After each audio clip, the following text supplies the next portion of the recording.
Welcome to In the Middle, a podcast on Christianity in the Middle East, where we explore questions of history, religion, culture, and policy that affects the ancient and indigenous Christian communities of the Middle East.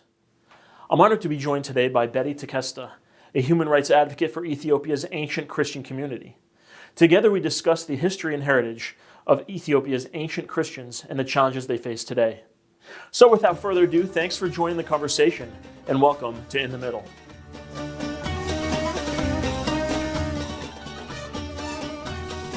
Betty, good afternoon. Welcome to In the Middle. Great to have you. Thank you, Richard. Great to be here. Absolutely. Yeah, we've been trying to get this podcast episode together for a while. We had a really interesting conversation, I would say, last fall. I believe it was last October. We were both a part of a panel on Capitol Hill, a congressional briefing, where we discussed issues relevant and affecting Ethiopia, particularly the Christian community, the Orthodox Christian community, traditional and native to Ethiopia. I must say it was really cool to take part in it for somebody like myself, being outside of the Ethiopian community, but very interested, of course, in Christianity in general, particularly indigenous Christianity, as is Ethiopian Christianity. So I will say I learned a lot in that experience. I was there to speak on behalf of IDC on sort of some policy issues and things from that perspective, but historically and culturally, in terms of heritage, I learned a lot. So I'd like to just start this conversation off today by hearing a bit from you to acquaint us, our audience, on Ethiopian Christianity, the Christian heritage in Ethiopia, and what makes it distinct from the greater Christian family in the world today. Well, I mean, there's no short answer for that, but I mean, generally speaking, the Ethiopian Orthodox Church has been around since we believe around in the first century, but established as the church or the religion of the state in the 4th century, so in 330 AD on record. And where that date comes from is because of artifacts, ancient artifacts like coins from the ancient kingdom of Aksum with King Izana that were found some years back, and I can't recollect exactly when, but there's a lot of debate about the date of or where or how Christianity or Christendom is introduced into Ethiopia, because of the fact that like our scriptures and our writings and all of that, they're really discovered around the 12th AD time frame and later. So there's lots of debates about that. But then these artifacts showed up, these coins from King Izana in that time frame, 330 AD, that had the Christian cross and all of that, and it kind of coincided with what you see in Ethiopia and these ancient places in Aksum, in Tigray, and other places where you have on architecture and on archaeology, these monuments and things exist that coincide and that tell the story and confirm that. However, as far as who were the earliest Christians in that region in Ethiopia, as we know today in that geographical space, we believe the first AD through the church and through the church history, and it goes really back to Acts 8 in the Bible, where the Ethiopian eunuch is baptized, and that whole story, and we regard that as where we get the introduction for Christianity, and that happens in the first AD, and then it starts spreading, but it doesn't become the official state religion as far as we know until 330 AD. What's unique, I would say, about the Ethiopian Orthodox Church is that the Christianity in Ethiopia and the Orthodox faith is not something that was introduced through missionaries or the organic spread of Christianity in that time. And the practice, again, as you're well aware, with the indigenous churches and in our Orthodox, we're part of the Oriental Orthodox Communion, and we have we're like Old Testament Christians, is a short way of describing it. And so there's a lot of practices that and traditional church dogma and practice like that looks and resembles what you would see in the Judaic faith. So there's that's where kind of the mystery through like reading about how people were reviewing this in the past. That was a uniqueness, and I believe that to be, and the church believes that to be, the fact that we've had, not just Christianity, but we've had, Judaism in Ethiopia since ancient times, since that time frame and before. Now, it's highly debatable in how people perceive how did that happen. The Beta Israel community, or the Ethiopian Jews today, who most have been migrated to Israel today, and there's of course others that remain. And where did the Beta Israel come from is something that so many historians and stuff have been really interested in discovering, that because they're kind of like a lost tribe, is how they say it. In our faith, we believe that that lineage and that connection comes from the Queen of Sheba's visit to the King Solomon in that era, and bringing back the faith into the kingdom. And so they were practicing Jews. So the transfer, or the conversion to Christianity, takes on a lot of the traditions and the practices of the Jewish culture, Jewish faith. So, and it's organically there. We still do a lot of the things, and worship, even for the longest time, we observed the Sabbath on Saturday. And there's these specific things that kind of separate that church from where in Africa in general, and a lot of places where Christianity is introduced through missionaries and such. So you would see examples of Catholicism or Protestant or evangelical Christendom, and and ours is unique in that way. And then and it resembles the Syriac Church and other Orthodox churches, we'd call the archaic or the indigenous churches, in practice and in the dogma even. So that's where it starts, and then it spreads throughout the Ethiopia for with the expansion of Ethiopia as a kingdom, or Abyssinian kingdom, through various, through all the way through till 1974. From that time frame, Christianity is the religion of the state for Ethiopia, and has been. So that's centuries and centuries of existence. And what's really, really relevant or unique about it, I would say, is the church played a central part of government. And that didn't stop until literally modern times, in the 70s. So that, I think that makes it very unique in that way. And because the church was also the administration and the history, those that recorded everything, recorded Ethiopian history, a lot of the institutions that Ethiopia's like education system and everything until that point had the influence of the church. I mean, in its core.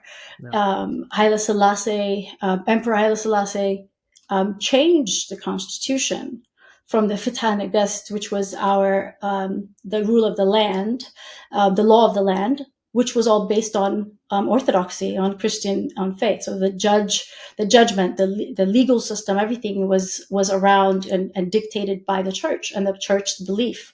So that all changed and got modernized after Ethiopia's victory over Mussolini's invasion. Mm-hmm. But through that also came this influence of modernization via the British, and that changed a lot of things. The church in itself as a structure changed at that time. The structure of the church, the governance of the church, even the synod. So we were under the Alexandria, the Coptic line, for eons. And the Ethiopian synod, like organic or indigenous synod, doesn't start until like mid-50s, also by the doing of Haile Selassie. So there's several things that changed in Ethiopia's church history around that time frame. But coincidentally, and I wouldn't say coincidentally, to be quite honest, my opinion is that, and as a result of, as a consequence of it, Ethiopia as you know it today, and even the turbulence and everything that we see in Ethiopia today, from the law to how Ethiopians see themselves in citizenship versus like tribal or ethnic identity and classification, and the insurgence of all sorts of things, like different Christian denominations entering into the country and kind of diversifying it, if you would say. All of these kind of things are also lock and step tied with what we see, so up till 1974, like I said, so you have the Solomonic dynasty, the monarchs. Ethiopia was a monarchy. And again, linking back to the Queen of Sheba and King Solomon, the Solomonic kings from Aksum until the 12th century. That's when the Solomonic dynasty's rule begins. All the kings were the protectors and the rulers under the church, not over, but under. That's very significant, and that goes on.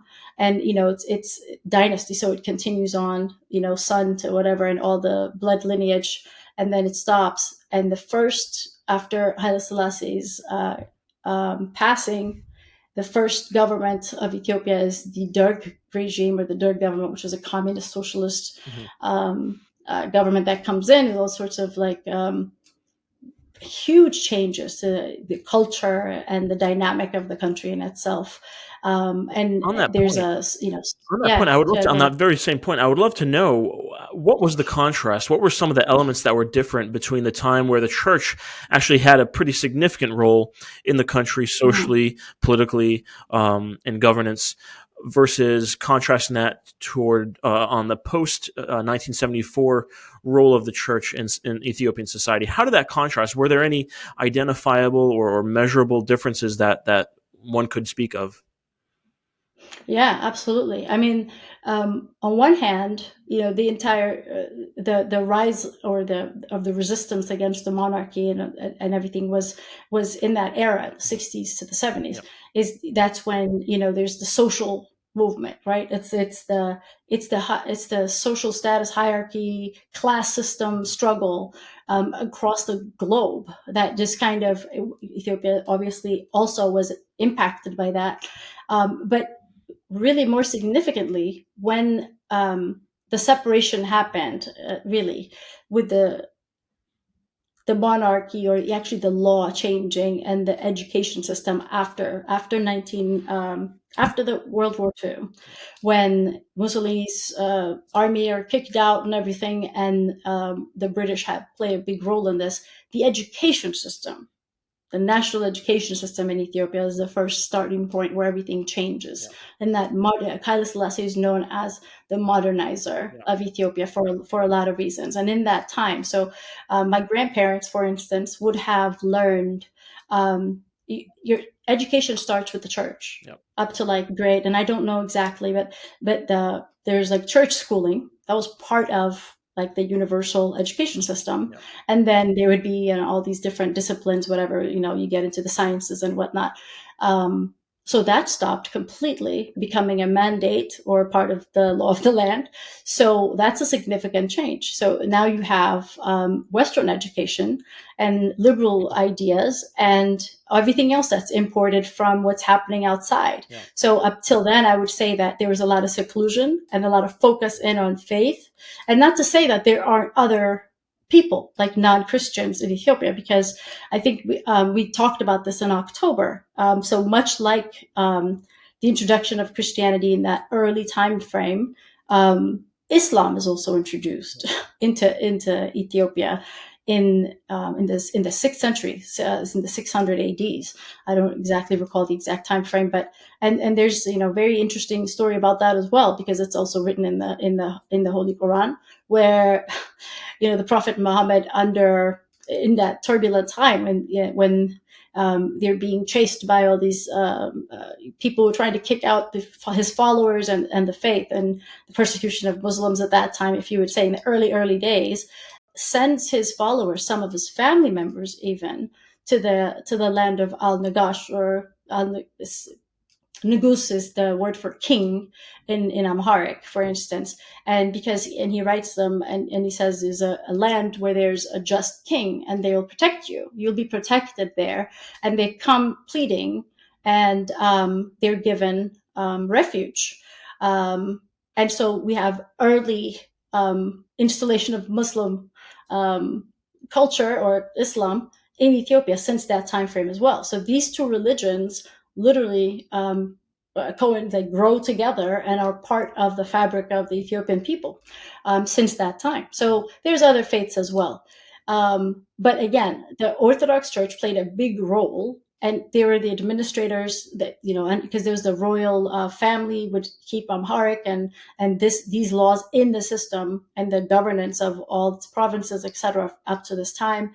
The education system changes, so now you have different types of ideas coming in, and then the class struggle starts, the whole resistance against the feudal system, and because everything was very monarchy related. So that's the key thing. Yeah.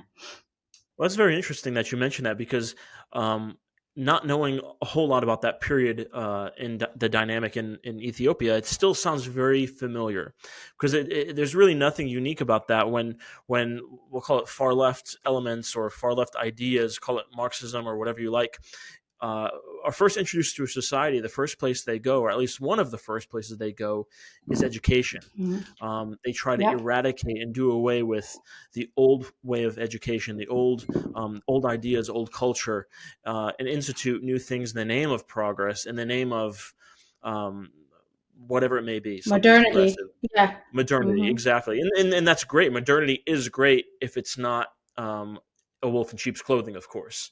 But in many cases, and it sounds as though that is the case, or that was the case in Ethiopia as well. It came for education, it came for culture, it came for the identity that makes Ethiopia what Ethiopia was. One thing that a few things actually that I came across in my study, not very deep study, but in my familiarization with Ethiopia, is the fact that it is the only African country, the only African nation that was not colonized. Hmm. So it remained Ethiopian to its core up until just decades ago, during the period of time that you were talking about. I found that very interesting. So Ethiopia does have a very discernible and distinct and a very acute sense of who it is, what its history is, and what makes it special and unique. And I find that very interesting and admirable Yeah. for the first Christian, or one of the first Christian nations in the world, and certainly the first Christian nation, along with Egypt, in Africa. So I find that fascinating. Yeah. Now, fast forwarding a little bit to present day, Yeah. of course, there are struggles, and those struggles are centered around that very thing that we were discussing, the core of identity, Exactly. of what makes Ethiopia Ethiopia. Correct. There are a number of factions. It's a very complex equation of the various factions, what the interests are. So, if you could give us a very brief idea of who's at play and Mm. what the interests are, what they're trying to do. Yeah. It's like excellent question. You said what made Ethiopia Ethiopia, and that identity, and that's the central part of the struggle, in the political realm and in every aspect today, in my assessment and in many people's understanding of what's happening. So, post the Derg regime, the communist introduction and socialist, government in Ethiopia, which goes about a couple of decades, a little less than a couple of decades. Mhm. There's another resistance, and all of this is these are all these people are students that of that class crisis era, that come out. They're Marxist, Leninist, infused kind of university students that start leading these liberation fronts, and they resist the Derg regime, ironically, because they're also Marxist and the Derg was socialist. But that now becomes a class and identity thing, and there's these struggles that culminate into becoming these big parties. So the big change happens again in 91. So there's another insurrection, if you call it, and the Derg regime is Mengistu Haile Mariam flees the country and they take over. Also, very important to note that every time there is a change in government like this, the incoming government installs their own patriarch. Very important to note each time. So, as you know, you don't change that. It's a lifetime appointment, but, there's either, a deposition of the church leadership as well, which is very interesting. And it happens each time.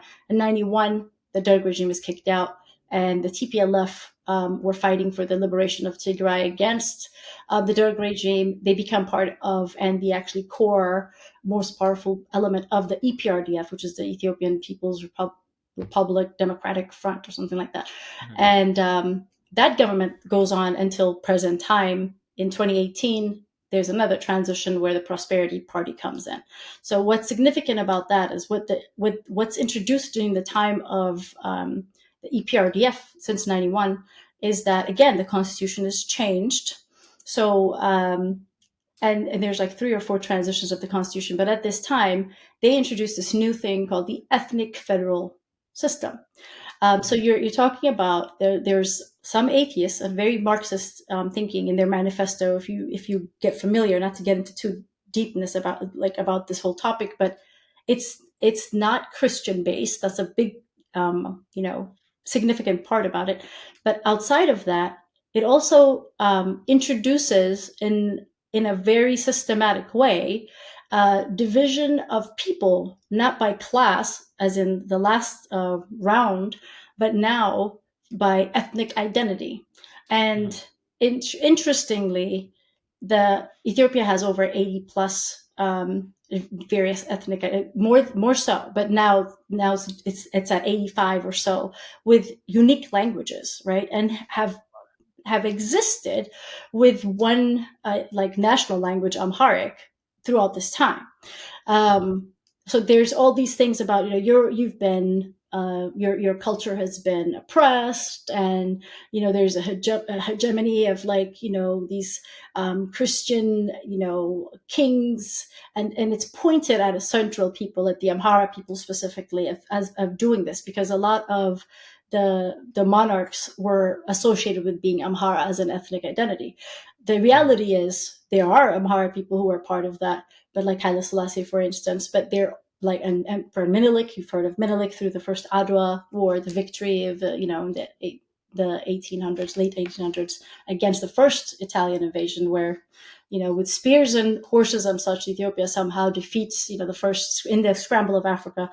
He was part Amhara and part other. There's never been a focus on what ethnicity are you. It was actually, like, culturally speaking, and since I grew up there, it was indecent to even talk to people in that way. Like, it was, you're just Ethiopian. Like, there's never been kind of that kind of scrutiny over where are you and what. But again, there's people who have written counter historic reviews of how they felt they're oppressed, and but it was a lot of it also was imported from Western elements, who was through the Protestant church, through other things, where it's you have been victimized, there's no human rights. And so it has a lot to do with that, but changes in identity was the focus, and that starts where we are today, where it's about Tigray is offended, Amharas are offended, Oromos are offended, etc., etc., and the Gurages feel left out of this,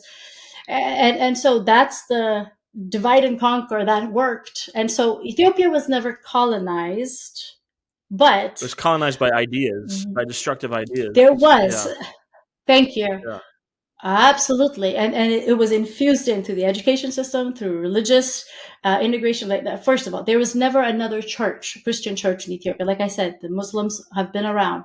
The Ethiopian Islam, culture, it's archaic. It's part of Ethiopia's a lot of population. Like the 65% or so Ethiopian percent were Christian at some point, with the 30 or so percent Muslim, but and the majority of the Christian population was Orthodox, with some Protestant and some, and these numbers, if you look at charts from the 50s to the 60s to now, you will see that the Orthodox Christian church, the numbers and the percentages are reduced, where others are growing. So sometimes it's I thought Ethiopia was a Christian country. You're yes, but now you have a majority of Protestant Christians in the southern parts of the country. And there's these kind of things that are interesting to me about that. Yeah. Very interesting, because Hmm. whenever the West came to the East, right, be it Africa, be it the Yeah. Middle East, they Hmm. always came in the name of evangelizing Right. people. But we are plenty Christian already. Thank you. Yeah. Um, and That's, and I mean, I'm not going to ascribe ill intention. I'm yeah. not sure what the intention is, but history has always been very apparent on how that turned out, Yeah. unfortunately. And Exactly. this is yet another example of that, it seems. Oh yeah, it's an extreme example of that. I mean, it's Yeah. there is it's and some of the priests and people from my community, for instance, that I talk to, talk about these things were like, early Protestantism, and it was always like challenging the church, and they used to think this is crazy. Like, we wrote the Bible that you're using, and it's you're Yeah. teaching me what we've documented all this time, and it always came from a questioning angle. It wasn't about, and there's missionaries who used to come, and in our ancient time,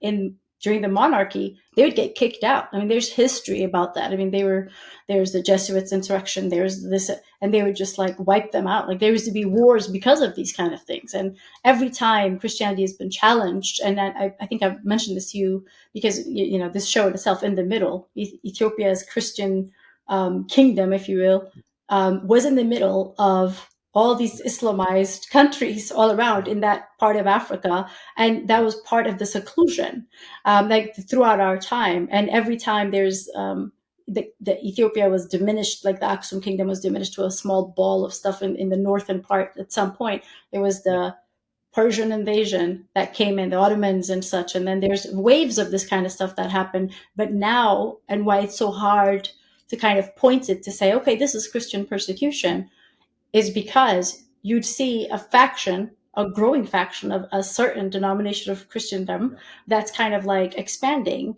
And it's also based in ethnicity, that's the interesting element. That's where that comes in. And it's against a specific group that's been labeled as the the oppressor or the hegemonized, whatever, and it always becomes the Christian community, and specifically the Orthodox Church. So they're lock and step with, like, if you look at a chart, I created this graph recently for a presentation, and well, it's this ACLID. Are you familiar with the ACLID database, where it conflicts and stuff around the world, and you see, okay, where have the violence and conflicts and state violence very specifically happened. And you'll see on the map, you'll see, okay, this is these areas, and you'll see like parts of the north, the highlands, where from Tigray to the Amhara region and such, all the way to Eritrea, where these were the people that, first of all, had also evidence, and people of Betty Israel's, the Jews, ancient Jews. You'll see all the different monuments and historic archaeology of Christianity in these regions. And then what most of the monasteries are, where the Giz, these are the people who own the Giz script that wrote all our writings of the church history and everything, and the Bible itself, all of that, where these people live also by name. And these are the Semitic people, if you will, of that area. Mhm. Um, Violence and where they are somehow. And I put two graphs together, and you'll see that's where all of this stuff has been happening. So even now, when in 2020, when this big war starts, in the Tigray war, as it's phrased, but really it's the Prosperity Party comes in, and he's Prime Minister Abiy Ahmed comes in, and he's a Protestant Christian, but he appeals to everybody. He's friends and welcomes the Muslims, welcomes the Orthodox, and Yeah. he's like, they called him, oh my goodness, Muse, like Moses. Mhm. Like, could you imagine? Moses. Yeah. Yeah, Muse. So let me ask you, one thing I'm very interested Yeah. in hearing about is, Mhm. why do you suppose, in since the 20th century, Mm. Ethiopia specifically, the country that had this Christian Orthodox identity, why do you think specifically it was targeted by these Marxist elements, for changing of its identity and its role in the world, internally, domestically, as well as its role in the region? Yeah. I mean, we know the Yeah. reason for the dwindling of Christian communities throughout the centuries in the Middle East, right? Yeah. Egypt at one time was majority Coptic. The Levant, Hmm. Mesopotamia was majority Christian. centuries ago, and we know why that changed, right? The course of history, Islamic conquest, demographic shift, that's pretty much settled history, we understand. But why is it, do you suppose, that this occurred and is occurring in Ethiopia specifically? Because this is not an Islamic phenomenon versus Christians. This is a very different form of demographic change, right? Mhm. It's attacking the identity of the. So I guess the question I'm asking is why Ethiopia has been targeted with this ideological campaign. Yeah, I mean, what happened to the Assyrians? What happened to the Greeks? What happened to, like, you talk about all these indigenous churches, they're all around kingdoms and a people and concentrated places, and all of that has been under attack. So why not Ethiopia? It's been Yeah, one of those, standing still holding on to, a nation of yeah, Christians, right? And a nation that yeah, puts the, those laws in as a part of the state apparatus, and how the people are and the identity, like you mentioned earlier.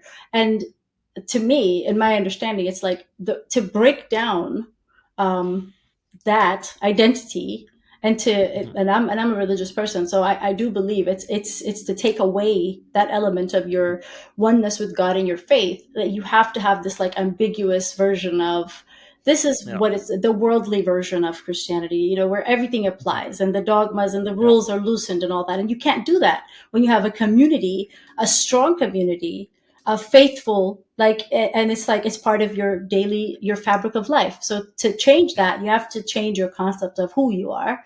So it starts with those kind of things: your education, the how you see yourself, your political position.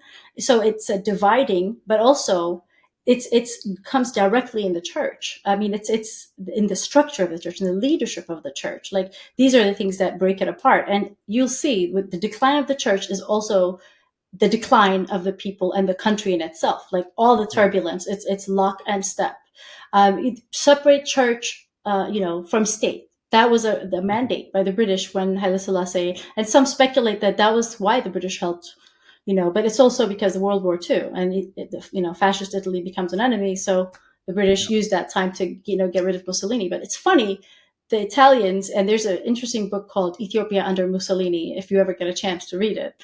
mhm, And it's very interesting because when they came in to try to like do their divide and conquer, they're like, okay, there's so many ethnic groups. Like, what are we dividing? They couldn't do the classic, like, we're superior, you are less than. We'll promote this guy, and that will create this discourse and manage them this way. They couldn't do that because they were these really proud people of different, and they all spoke different languages, and they're like, what? So they centered in, and they actually wrote things about, like, the Amhara are the problem. I mean, it was written back then. It was kind of a plan because they're like, everybody speaks Amharic. That was the church language. That was the consolidator. It was part of the center, the core of the people. So attacking that, and attacking Ethiopianism, which has yeah, always been related to Christian, right. that was a critical part of it. So I think really that's why. Mm. Yeah, it seems as though they view any Christian society that is firm in its Christianity and its Christian identity and its Christian blueprints, they view that as a threat. And in order Absolutely. to achieve their goal and meet their ends, they feel they need to remove that Christianity to soften the target, right? Because when you remove the faith of a people, you remove morale, morale and Absolutely. morality, right? So both the spirit Exactly. as well as their backbone in many ways, softening the target, making it much easier to infiltrate and carry out whatever design they had, whatever their ultimate intention is, which is very, yeah, it's very. I mean, this is something we see happening in the West. I know it's kind of Yeah. a, I hate to say, a taboo conversation. I think it's a very grim conversation actually, but it's one that has to be discussed and focused on. Well, Richard, We see this happening in the West, I where want to add something very interesting to what you just yeah, said. Like, you see it happening in the West as well. One right, unique thing that I see is, like, with the Orthodox Church, for instance, you have a lineage of, like, leadership that goes all the way up, like the synods and how it works. Like, you don't just come up with you don't just put anybody as a bishop, and you don't just install a patriarch when you feel like it, yep, and all of these things. And there's a discipline behind this, and it's archaic. And yep, in the word, it says that the church will continue from now until that end time, and all of yep, that. So breaking these kind of things, and then kind of severing that line of like, Hmm. how do you get ordained? How do we get, how do we get agreement on certain things and the canons, and all about the councils and everything else. Yep. There, what is that for the other the evangelist churches and such? There is Right. no centrality. So when you don't have centrality, then you have variations, and then it becomes all on It's a broken my compass at that right, point. right, and it's an Yeah. interpretive thing. It's like it's subjective, and so you can have Yeah. this kind and that kind, and Yeah. then there's no unity. So it Yeah. becomes like, how I see it It's is my this, word against yours. It's what and your preference is versus what my preference is, as opposed to the timeless truth that we've always abided by, that's always exactly, informed who we are as a society and brought us to where we are exactly, today, and strengthened us as a people in society. It anybody's opinion is just as valid. right, my Yeah. truth. Yeah. It's Exactly. also My truth. it's Whatever also that in the means. culture. It's also in modern culture. It's like, well, my truth. I want to speak my truth. You're like, well, what is my truth? Right. There is the truth, then, and there's Yep. the lie. But there's, when you don't have standards like this, everything becomes ambiguous. So it's like, Yeah. my laws or what's right to me. And so that's where it gets, Yep. problematic. And so it starts with, like you said, your faith, your You centrality. know that concept that you're talking about, the my truth, the relativism Mm-hmm. concept. I think I'm not exactly certain on the history, but I believe it had its origin sort of in the early 20th century, the interwar period, intellectualism, rationalism, and it had its heyday, and it really left its mark throughout the 20th century, I believe. But I think, and in my observation, and I'm not a young whippersnapper anymore, but observing the conversations happening in many segments of the college campus and the youth. Yeah. It's not as mainstream, but from what I see, kind of peeking its head out is sort of asking questions that run counter to that trend of relativism and so forth. Young people are starting to ask questions. It's Yeah. not prevalent yet on the college campus. We know what's prevalent on college campuses, unfortunately, but I have hope that the tide may be shifting, where young people are starting to be curious on this thing of tradition. What is it to be an American? What is it to be a beneficiary of Western society and Christianity, and these ideas that made the world what it is today? Yeah. So I hope I'm correct, but I am hopeful. No, I agree with you. I mean, and it's problematic in just modern day, like you to take faith or religion out of things, and just by the concept of like just making everything relative. If, for instance, if it's open season, and there's Mhm. a church of blah in some country or some state, and in that church they believe that it's okay to murder people. Yep. And so your experience as a non-Christian, you're just like, oh, that's what Christianity is. Oh my God. And Yeah. there's no standard. There's nobody to tell you, no, that's not Christianity. That's called Yep. X. So when everybody can have the license of being a Christian, just like anybody can, then now the true faith or the true Christianity has no bearing. And so that's why I believe that these ancient, archaic, written historic, institutions that have existed through time, through a millennia, that have had a set of standards forever, that is part of the fabric of, this is how we define this. Eliminating that takes away that compass Yep. completely. And now it's kind of like, okay, you are a Christian, you are a Christian, Yep. everybody's, and you can just claim that Right. identities. So, Yeah. yeah, No, absolutely true. I mean, it's a fascinating phenomenon. As concerning as it is, it's really fascinating to think about and discuss. Um, yeah, I want to shift back real quick to our congressional briefing we held yeah. last fall in October on Hmm. Capitol Hill. Um, like I said, it was fascinating. I learned a lot from it. One of the main goals, in fact, the main goal, I would say, is to educate. Right, that was the purpose Absolutely. of that event, Yeah. and the people that were present were Capitol Hill folks, staffers, and other folks that kind of work on Capitol Hill. Hmm. And the main message there, of course, was to make policy recommendations, but at the same time express to the people in attendance why it matters so much. Why does Ethiopia matter in the traditional um, shape and the traditional identity and role of Ethiopia matters so much in the region, of course, but particularly to a Western audience, why it matters for the United States and in U.S. interests in the region. So if you could share a bit about that very fact, like what is it about Ethiopia that matters to the United States? Why is it that we should care?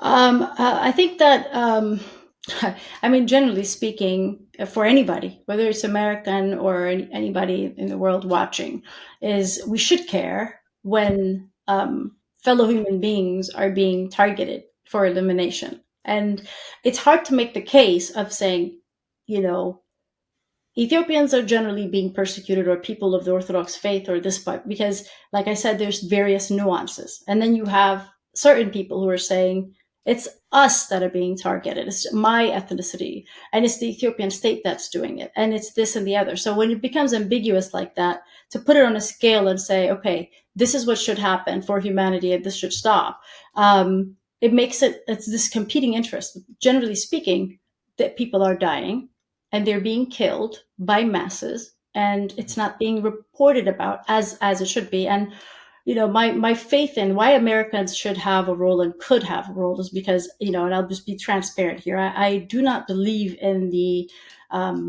effectivity of the United Nations or these agencies across the globe. There's too much hypocrisy, and there's things that are just not upheld, and the US has a significant power within the United Nations, right?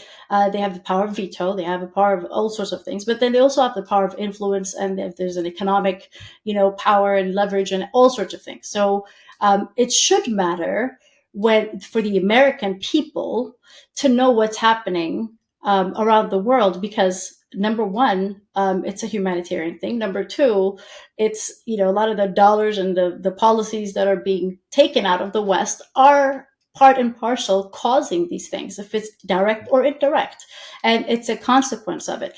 And you have an opportunity from the United States government and from US people's leverage over world policies to make a change about these kind of things. And also, you want to hold on to, if you're a Christian, and I'm coming from that angle, and I'm talking to IDC. So if you're a Christian, preserving these ancient churches and customs and traditions and faiths is extremely important, because this is what has kept a balance in a lot of places in these regions. And again, until the infusion of other types of like Wahhabist Muslim elements being infiltrated also in the Islam, the ancient Islam communities in Ethiopia, which did not have these, like you mentioned earlier, we didn't have the Islam versus Christian kind of clashes in that way. It happens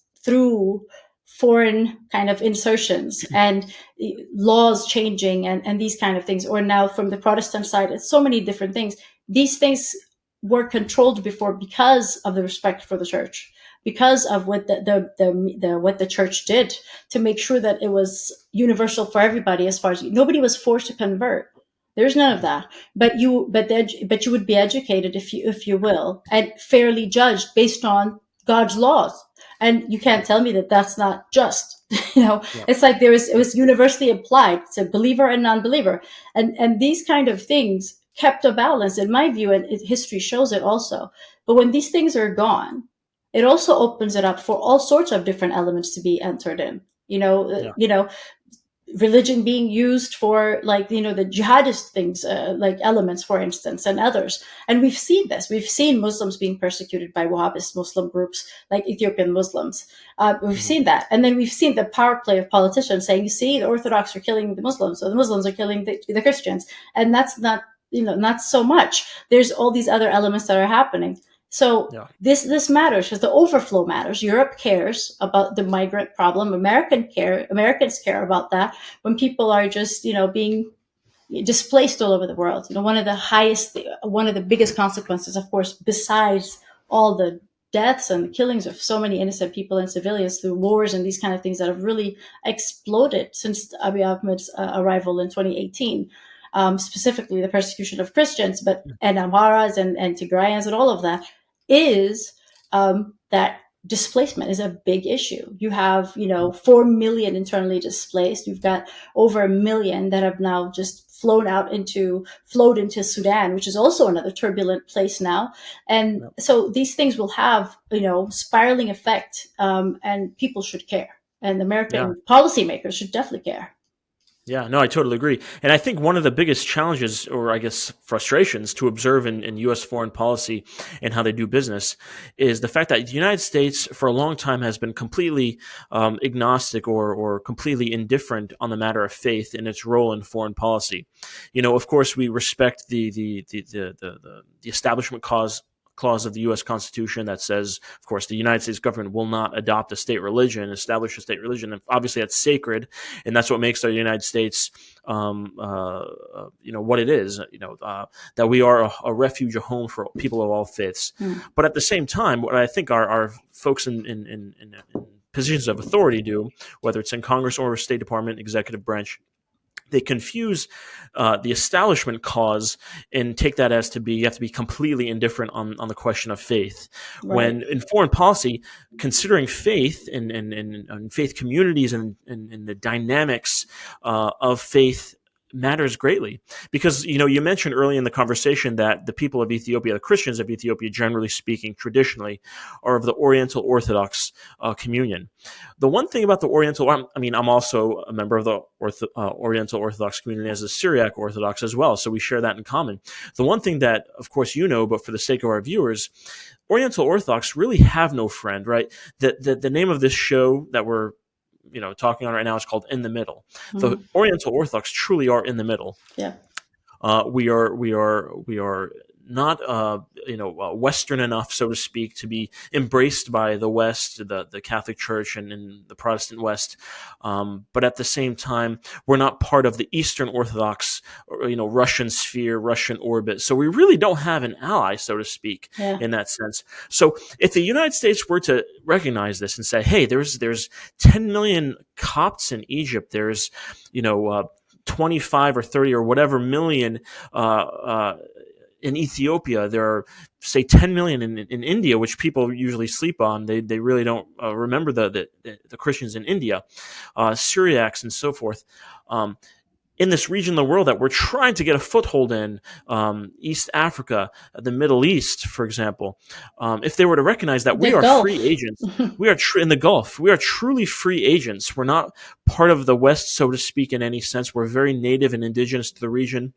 But at the same time, we're not part of the Eastern Orthodox Russian sphere that, at least allegedly, as a lot of the Eastern Orthodox churches are. If they would just recognize this fact and say, "Hey, we are here. We are Western oriented. We are democratic minded. Our culture is exactly it resonates with the West. In fact, we shaped in many ways Western culture and values." But again, it's that indifference to questions of faith and the deeper cultural nuance and the ability or even desire to ask these deeper questions that sometimes makes foreign policy short-sighted, because I think there's really some untapped potential there. And, it's something I've said many times, but unfortunately, people just they have that inertia, right? Yeah. In government and in academia, we have this ideological inertia where it's very hard to change course and change direction from where you already have that momentum going. But it's something that, in a perfect world, they'd ask these deeper questions of culture and faith. We'd probably be in a very different place in terms of our foreign policy if they did. I absolutely agree. I mean, I think it Yeah. needs more attention. That's why I really am appreciative of the work you do and you guys do at IDC, is bringing these things to the forefront. There's nuances and people to understand that it's like Christian is not like one definition anymore. It should be, in my opinion. Yeah. It should be. It should be like And that's categorically. Yeah. No, that's the goal of this podcast. A lot of my guests come on this podcast and they want to talk heavy policy. They want to talk heavy, questions of foreign policy and that sort of thing, which is great. Obviously that's always important in the conversation. But given our audience, I think what they hunger for, and I can't speak for them, I can only guess what they want, what we need to be giving them. But it seems like they're hungry for these conversations that uncover and dig deep into, cultural questions and examination of the finer nuances that make Ethiopian Christianity what it is, Coptic Christianity what it is, Armenian Christianity. Because what we know about these different traditions is very sort of veneer thin, but I Mm, hope to uncover and dig a little deeper. And it's conversations like this that are able to do that. So, absolutely. Betty, I want to thank you for joining me today. I really enjoyed today's conversation. Great opportunity to discuss, and I hope we have you back at some point.